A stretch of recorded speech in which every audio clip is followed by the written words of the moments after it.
And now, a tale well calculated to keep you in suspense. In a moment, Act One of The Curse of Kamoshek, starring Ian Martin as Turnbull, and written especially for Suspense by Jonathan Bundy.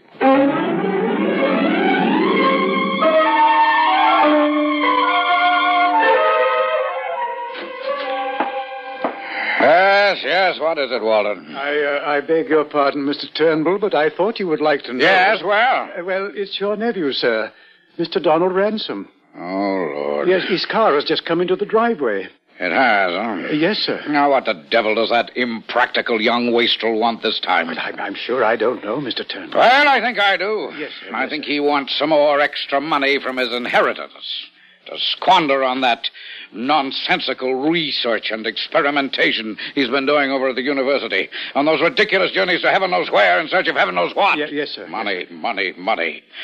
Well, he won't have it. No, sir. Not as long as I have any legal right to the management of it. And then, after all, we do have to look out for ourselves, don't we? Of course we do. Well, don't we, Walden? Yes, sir. Of course we do, sir. Yes, of course. So go out and meet him at the door. Tell him that I'm not in, that I've...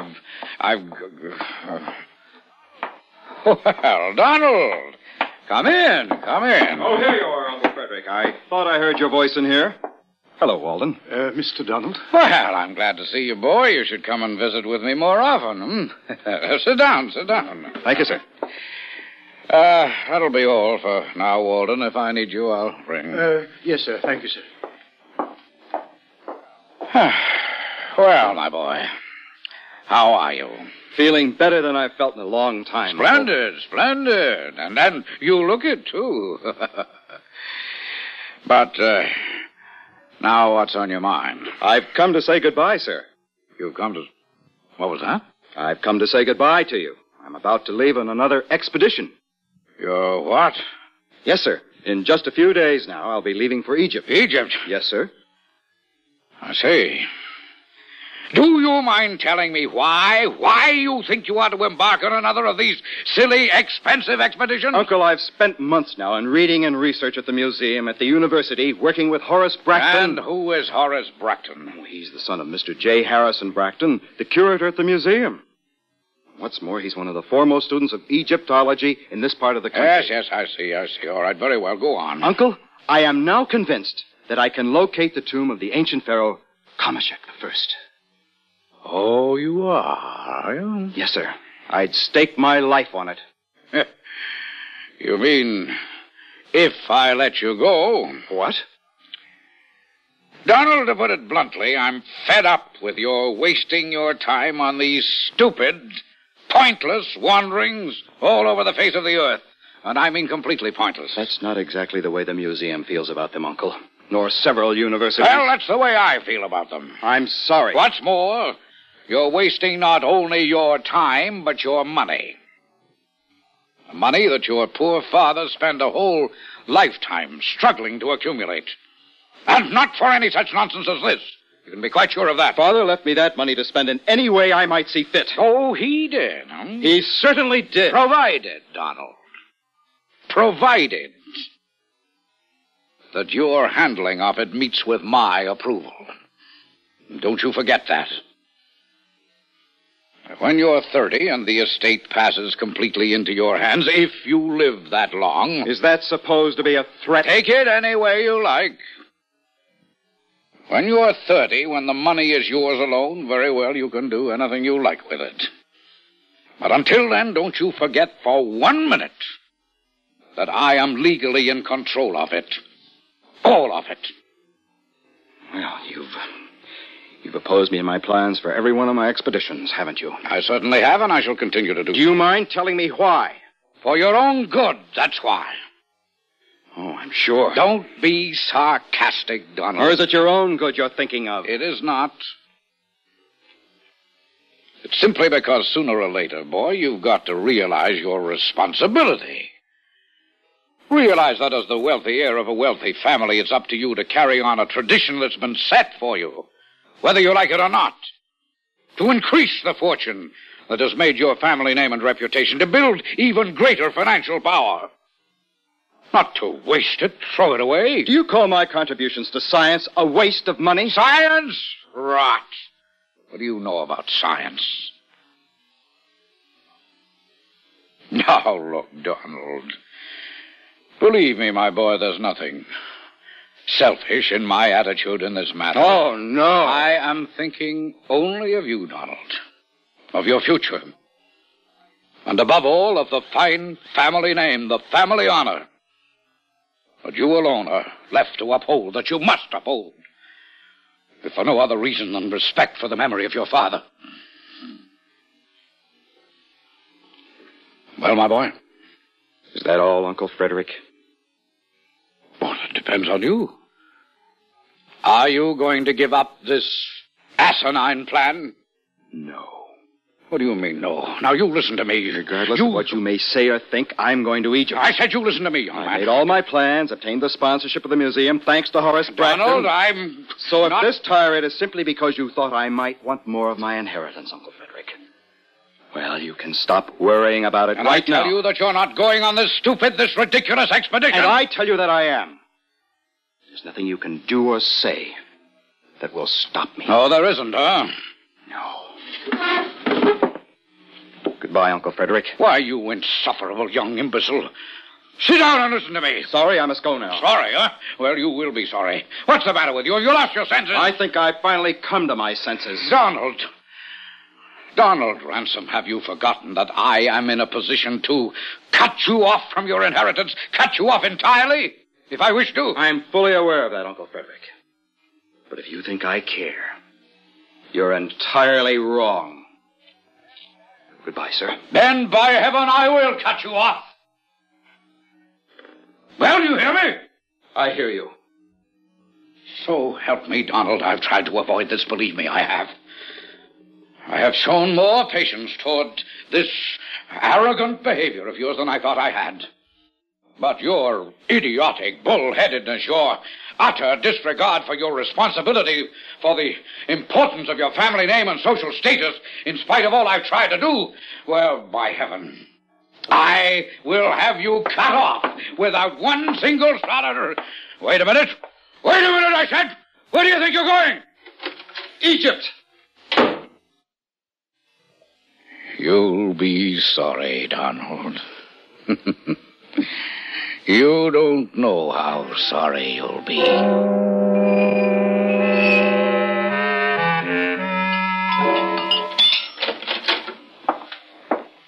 Well, Walden, what's all that you have there? A package and a letter, sir. It came for you by special post. By special delivery, as you call it. From where?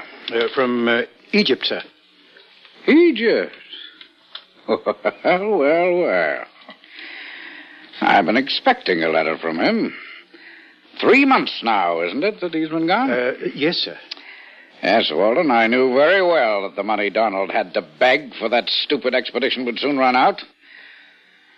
So now he wants some more. Well, I'm sure I don't know, sir. Well, I do, and Walden... Yes, sir. Yes, you can take that letter out and burn it. But the handwriting on it, sir, it doesn't look to me like... the package... Well, all right, let me have it. We'll see what's in it. Yes, sir. Here you are, sir. Probably some completely useless relic or souvenir that he picked up, sent along in the hope it might influence me into sending him money. Well, I assure you that it won't. I made my position clear when he walked out of here. I don't intend to change it. Mr. Turnbull, the handwriting on this letter... Yes, I know, Walden. You've always been sympathetic towards some of his silly ideas, huh? Perhaps even hoped that I would help him. Now, don't worry, I won't. Let's see now. But this was apparently written by somebody else other than... Irresponsible young idiot! Look at this. Look at it, Walden. Why, yes, sir, I see. What is this, Donald's crude idea of a practical joke? This dirty old piece of some kind of dried-up old bone? It's from a human body, sir. And very, very old. So this is the sort of nonsense Donald has been wasting his time and our money digging up out of the dirt and sand over there in Egypt. By heaven, I've said it before, and I say it again, Walden. Yes, I know you have, sir. I know you Now, don't you get out of line. No, sir. That letter, where's the letter? Yes, sir. Here, sir. But as I started to say, sir, that handwriting is... Mr. Turnbull. Oh, I see. It's signed by Horace Bracton. The young man he spoke of who went with him. Hmm? Oh, yes, I remember. No. Walden, listen to this. Yes, sir. Dear Mr. Turnbull, a few minutes before he died, your nephew, Donald Ransom... Oh, dear. What a misfortune, sir. Donald. Dead. My deepest sympathy, sir. Huh? Yes, sir. You can keep your sympathy to yourself, Walden. I beg your pardon, sir. Just forget it and go answer the door. Well, sir, but... yes, sir.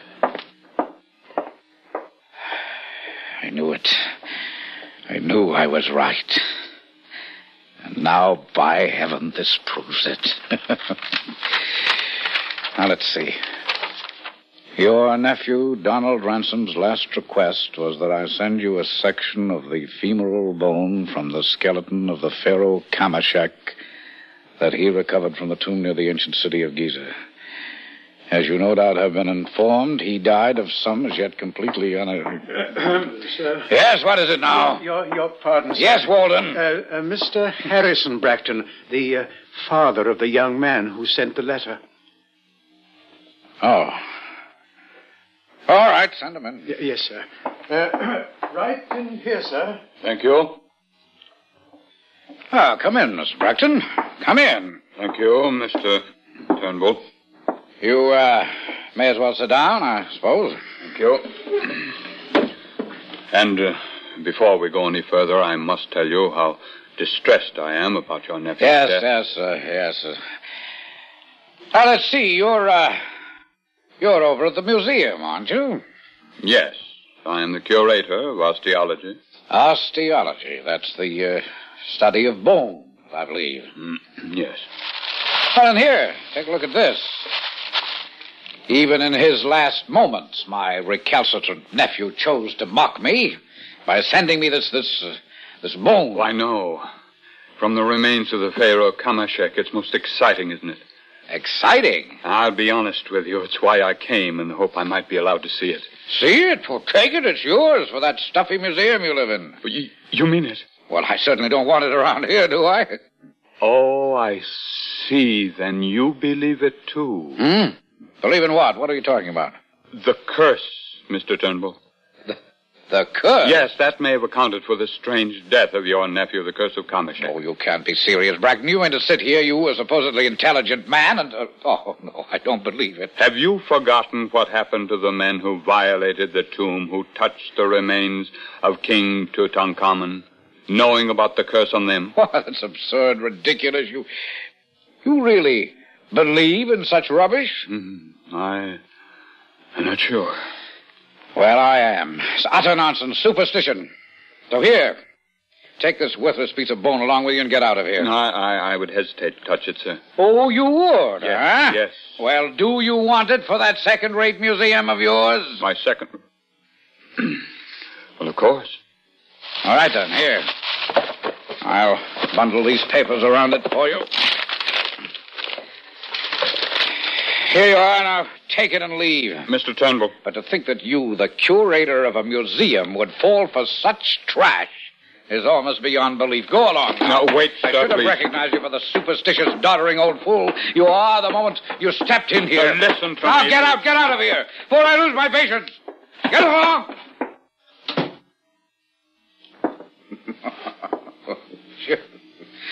Curse of Kamoshek, huh? I'd like to see it try to act on me. Ridiculous.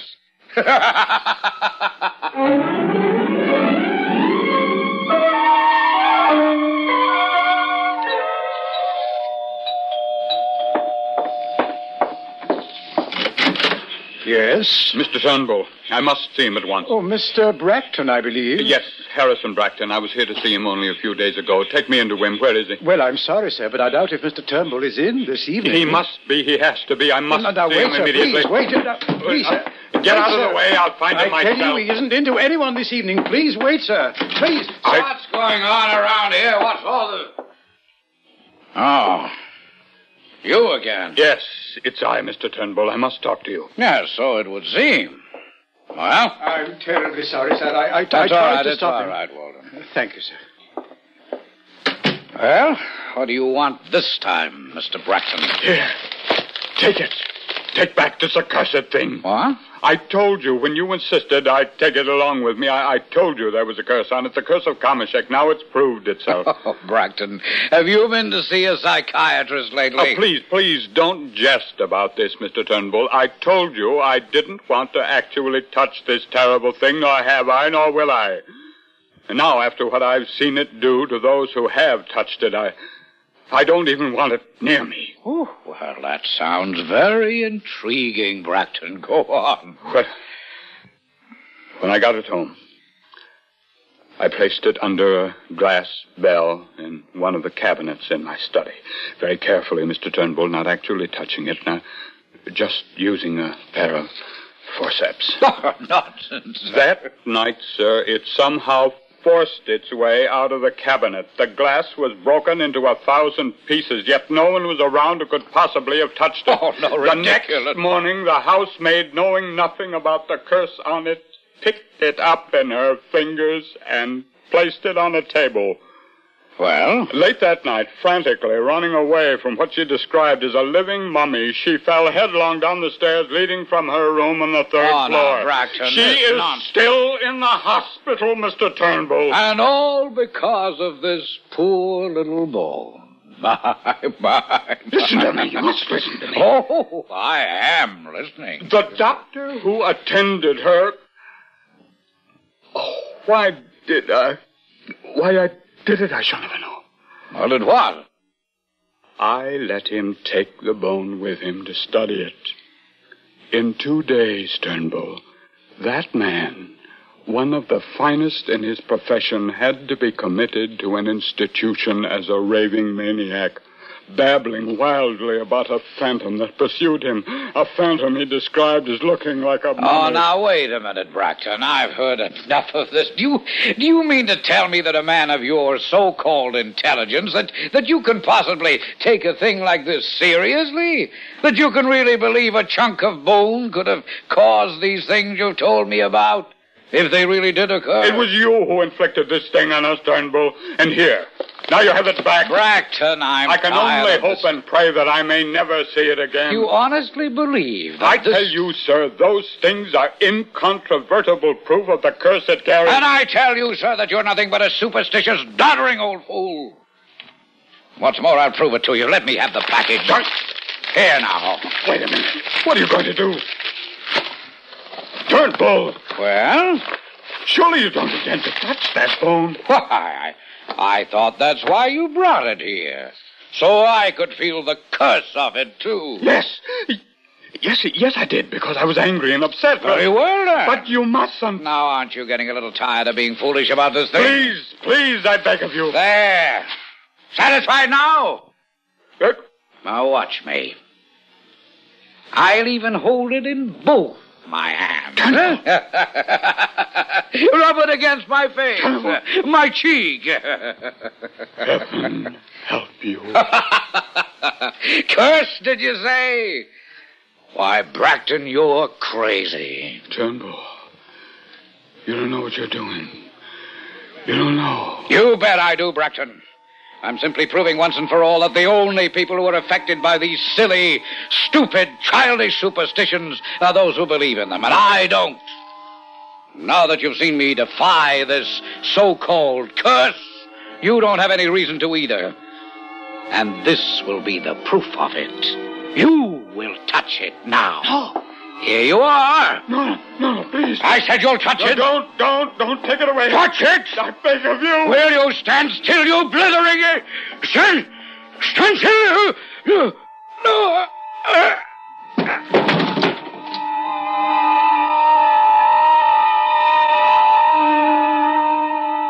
Quite frankly, Mr. Bracton, I don't understand it. I don't understand this at all. You don't understand what, Doctor? I had Turnbull in my office for a complete examination not more than 10 days ago. At that time, and I'm sure of it, we overlooked nothing. His physical condition was perfect. But now, well, there's only one way I can report this. Yes, Doctor. Death due to natural causes. Natural causes? Yes. No. No? Now, what do you mean by that, Mr. Bracton? Nothing, I suppose. Nothing at all.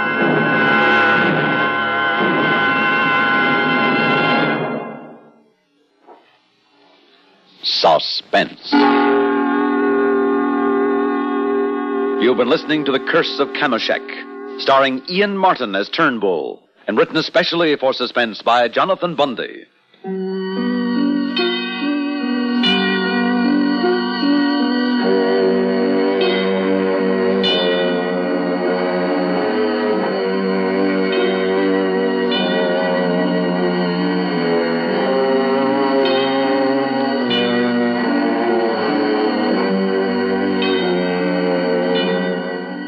Suspense is produced and directed by Bruno Zerato Jr. Music supervision by Ethel Huber. Sound patterns by Joseph Cabibbo. Heard in tonight's story were Raymond Edward Johnson as Bracton, Mercer McLeod as Walden, John Thomas as Donald, and Guy Rep as the Doctor. Listen again next week when we return with Blackbeard's Ace, written by Jack Buttram. Another tale well calculated to keep you in suspense. The Woman's World Unfurled by Betty Furness, weekdays on the CBS Radio Network.